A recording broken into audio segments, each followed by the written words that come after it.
நண்பர்களே, இன்னைக்கு உங்களை சந்திக்கிறது எனக்கு ரொம்ப சந்தோஷம். இந்த தளத்துக்கு நீங்க வந்ததுக்கு நன்றி. உங்களுக்காக ஆண்டவர் நிறைய விஷயங்களை வச்சிருக்கிறாருன்றத உங்ககிட்ட பகிர்ந்துக்க நான் விரும்புறேன். இன்னைக்கு உங்க கூட நான் பேச வேண்டிய விஷயத்துக்குள்ள போறதுக்கு முன்னாடி சில விஷயங்களை சொல்லிக்க விரும்புறேன். நீங்க ஜான் கிஃப்டா அப்படின்ற என்னோட இன்ஸ்டாகிராம், ஃபேஸ்புக், யூடியூப் மூலமா என்னை ஃபாலோ பண்ணி என்னோட பதிவுகளை நீங்க பெறலாம். தினமும் என்னோட பாட்காஸ்ட் நீங்க கேட்கலாம். ஆண்டவரோட கிருபையில அதெல்லாம் நல்ல கிரியை செய்து வர்றதை நான் பார்க்குறேன். நீங்களும் அதை தினமும் கேளுங்க. நிச்சயமா அது உங்களுக்கு ஒரு பெரிய ஆசீர்வாதமா இருக்கும்னு என்னால சொல்ல முடியும். ஜான் கிஃப்டா அப்படின்ற என்னோட யூடியூப் சேனலை தினமும் பார்க்க மறக்காதீங்க. Fuel for the soul with John Gifta அப்படின்ற இங்கிலீஷ் பாட்காஸ்டையும் நீங்க தினமும் கேட்கலாம். www.johngifta.com அப்படின்ற என்னோட வெப்சைட்லையும் இதெல்லாமே இருக்கும். ஆண்டவர் உங்களில் எந்த அளவுக்கு பிரியமா இருக்கிறார் அப்படின்னு முன்னாடி ஒரு எபிசோட்ல பேசியிருக்கிறேன். பிரியமா இருப்பது அப்படின்றத நீங்கள் நல்லா புரிஞ்சுக்கணும்னு உங்களுக்கு விளக்கமாக சொன்னேன். ஆங்கிலத்தில் டிலைட், அதுக்கு கிரேட் ப்ளஷர்னு விளக்கம் கொடுத்துருக்காங்க. பெரும் களிப்பு, மகிழ்ச்சி, திருப்தி, கொண்டாட்டம் அப்படின்னு சொல்லலாம். ஆண்டவர் உங்களில் மகிழ்வாக இருக்கிறார் அப்படின்னு வேதம் சொல்லுதுன்னா என்ன அர்த்தம்? அதாவது உங்களை அவர் பார்க்குறப்ப அவர் அதிக அளவு மகிழ்ச்சியாக, கொண்டாட்டமாக உணர்றாருன்னு அர்த்தம். நீங்கள் சாதாரணமான ஒரு நபர் இல்லை. சரி, ஏதோ இருக்கிறா அப்படின்னு ஆண்டவர் உங்களை பார்க்குறது இல்லை. ஆண்டவர் உங்களை பார்க்குறப்ப அட அட அப்படின்னு சொல்கிறார். என்ன மாதிரி ஐஸ்கிரீம் பிரியர்கள் எந்த ஐஸ்கிரீமை பார்த்தாலும் அடடா அப்படின்னு சொல்லுவோம். அதே நேரம் எனக்கு பிடிச்ச ஃப்ளேவர் ஐஸ்கிரீம் கொடுத்தீங்கன்னா அட அட அட அப்படின்னு சொல்லுவேன். ஏன்னா அது எனக்கு பிடிச்ச ஃப்ளேவர். நீங்கள் ஆண்டவருக்கு பிடிச்ச ஒரு ஐஸ்கிரீம் ஃப்ளேவர் போல் இருக்கிறீங்கன்னு முன்னாடி நான் சொன்னேன். இன்னைக்கு அதே வார்த்தைகளை தான், ஆனால் அதிலிருந்து ரொம்ப முக்கியமான ஒரு விஷயத்தை சொல்ல விரும்புகிறேன். சங்கீதம் 37ஆம் அதிகாரத்தை பாருங்கள், வசனம் 23. நல்ல மனுஷனுடைய நடைகள் கர்த்தரால் உறுதிப்படும், அவனுடைய வழியின் மேல் அவர் பிரியமாயிருக்கிறார். நீங்கள் நல்ல மனுஷன்தான். ஆங்கிலத்தில் காட்லி அப்படின்னு பார்க்குறோம். தேவ மனுஷன்னு சொல்லலாம். நீங்கள் அப்படிப்பட்ட நபர் தான். ஆண்டவர் உங்களை நடத்தணும்னு அவர்கிட்ட நீங்கள் கேட்குறீங்க. அவரோட சித்தம் உங்கள் வாழ்க்கையில் நடக்கணும்னு விரும்புகிறீங்க. இந்த வசனத்தோட 2ஆம் பகுதி தான் எனக்கு ரொம்ப பிடிச்சது.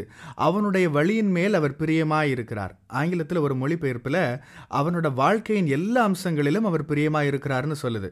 அது பெரும் களிப்பு கொள்கிறார் அப்படின்ற ஒரு அர்த்தத்தை எடுத்துக்கலாம். வழக்கத்தை விட கூடுதலாக திருப்தி, கூடுதலாக மகிழ்ச்சி உங்களில் அவர் கொண்டிருக்கிறார். அப்படிப்பட்ட ஒரு விஷயத்தை தான் உங்களோட வாழ்க்கையின எல்லா அம்சங்கள்லையும் ஆண்டவர் கொண்டிருக்கிறார். முக்கியம் இல்லைன்னு நீங்கள் நினைக்கிற விஷயங்கள், இதில் எந்த முக்கியத்துவமும் இல்லை அப்படின்னு மற்ற எல்லாரும் நினைக்கிற விஷயங்கள், அதில் கூட ஆண்டவர் பிரியமாக இருக்கிறார். உங்கள் வாழ்க்கையின் எல்லா அம்சங்களிலும், NLT மொழிபெயர்ப்பு தான் இப்படி சொல்லுது, உங்கள் வாழ்வின் எல்லா அம்சங்களிலும் ஆண்டவர் பிரியமாக இருக்கிறார்.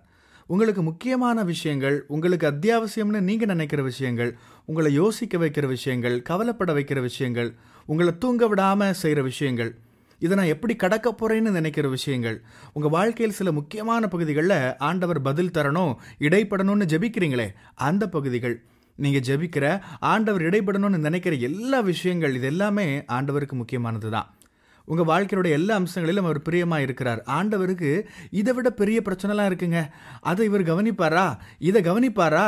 அதைத்தான் அவர் கவனிக்கணும். ஆப்பிரிக்காவில் எத்தனை குழந்தைங்க பசியால் வாடுறாங்க தெரியுமா?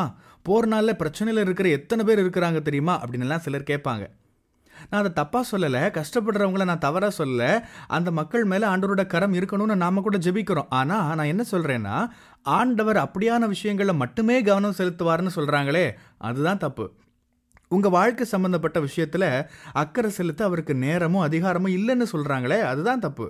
ஆண்டவர் உங்களோட ஜெபத்துக்கு பதில் தர்றாருன்னா அது உங்களோட திறமையினால் இல்லை, உங்களுக்காக மட்டும் இல்லை, நீங்கள் நிறைய மக்களுக்கு ஆசீர்வாதமாக இருக்கிறதுக்காகத்தான் அதை செய்கிறாரு. அதை பயன்படுத்தி ஆண்டவரோட ராஜ்யத்தில் முக்கியமான தாக்கத்தை உருவாக்குங்க. உங்கள் வாழ்க்கையின் எல்லா அம்சங்களிலும், நீங்கள் ஜெபிக்கிற எல்லா விஷயங்களிலும், ஒருவேளை அது உங்களோட தொழிலா, வேலையா, பொருளாதார நிலையா, உங்களோட கனவுகளா, ஆண்டவர் காட்டின தரிசனங்களா, அவர் உங்களில் போட்ட விருப்பங்களா, உங்கள் வாழ்க்கையில் இருக்கிற உறவுகளா, நட்புகளா, உங்களோட திருமணமா, எதுவாக கூட இருக்கலாம். உங்கள் வாழ்க்கையின் எல்லா அம்சங்கள்லையும் ஆண்டவர் பிரியமாக இருக்கிறார். நான் சொல்ல வர்றது உங்களுக்கு புரியுதா? இந்த வார்த்தை உங்களோட ஆவியில் இணைஞ்சிருக்கணும் அப்படின்னு சொல்லி நான் ஜெபிக்கிறேன். மக்கள் சொல்லுவாங்க, அது உன்னோட பிரச்சனை, உன்னோட தனிப்பட்ட பிரச்சனை. ஆனால் அப்படி இல்லைங்க. உங்களுக்கு ஒரு பிரச்சனை முக்கியம்னா அது ஆண்டவருக்கும் முக்கியம்தான். ஆண்டவர் அதில் பிரியமாய், கவனமாக, அக்கறையாக இருக்கிறார். உதாரணத்துக்கு ஹாலிவுட் நடிகை கேப்ரியல்லா கிரேவ்ஸ் என்னோட பாட்காஸ்ட்டுக்கு வந்திருந்தாங்க. எனக்கு ரொம்ப உற்சாகமாக இருந்தது, ரொம்ப சந்தோஷமாக இருந்துச்சு. ஆனால் நான் வாழ்க்கையுடைய எல்லா அம்சங்கள்லையும் அவர் பிரியமாக இருக்கிறார் அப்படின்னு ஆண்டோட வசனத்திலேருந்து சொல்கிறப்ப நான் அந்த விஷயத்தில் எப்படி உற்சாகமாக இருந்தேனோ ஆண்டவரும் அதே விதமாக உற்சாகமாக இருந்திருப்பாருன்னு நம்புகிறேன். ஒரு விஷயத்தை குறித்து நீங்கள் எப்படி உற்சாகமாக இருக்கிறீங்களோ, உங்களுக்கு அது எவ்வளோ முக்கியமானது அப்படின்னு நீங்கள் நினைக்கிறீங்களோ, ஒருவேளை நீங்கள் சின்ன விஷயங்களுக்காக ஜெபிக்கலாம். இதெல்லாம் ஒரு பிரச்சனையாங்க, மற்றவங்களுக்கு எவ்வளோ பெரிய பிரச்சனைலாம் இருக்குது அப்படின்னு பார்க்குற மற்றவங்க கூட சொல்லலாம். ஆனால் ஆண்டவர் என்ன சொல்வார் தெரியுமா? உன்னோட வாழ்க்கையின எல்லா அம்சத்துலேயும் நான் அக்கறையாக இருக்கிறேன். ஒரு விஷயத்தை குறித்து ஜெபிக்கிறீங்க, அது முக்கியம்னு நினைக்கிறீங்க, அதை பற்றி கவலைப்படுறீங்க அப்படின்னா ஆண்டவரும் அந்த விஷயத்தில் அக்கறை உள்ளவராக இருக்கிறார். இதைத்தான் உங்ககிட்ட இன்னைக்கு சொல்ல விரும்பினேன். உங்கள் வாழ்க்கையில் சின்ன சின்ன விஷயங்களில் ஆண்டவர் எதிராக இருக்கிறது இல்லை, அதில் அவர் அக்கறை உள்ளவராக இருக்கிறார். அது ஆவிக்குரிய விஷயம் மட்டும் இல்லை, உங்கள் வாழ்க்கையோட எல்லா அம்சங்களையும் அவர் அக்கறை உள்ளவராக இருக்கிறார். உங்களோட வாழ்க்கையின் எல்லா அம்சங்களிலும் அவர் பிரியமாக இருக்கிறாருன்னு வேதம் சொல்லுது. அந்த ஒரு புரிதலுக்குள்ளே நீங்கள் வரணும்னு நான் ஜெபிக்கிறேன்.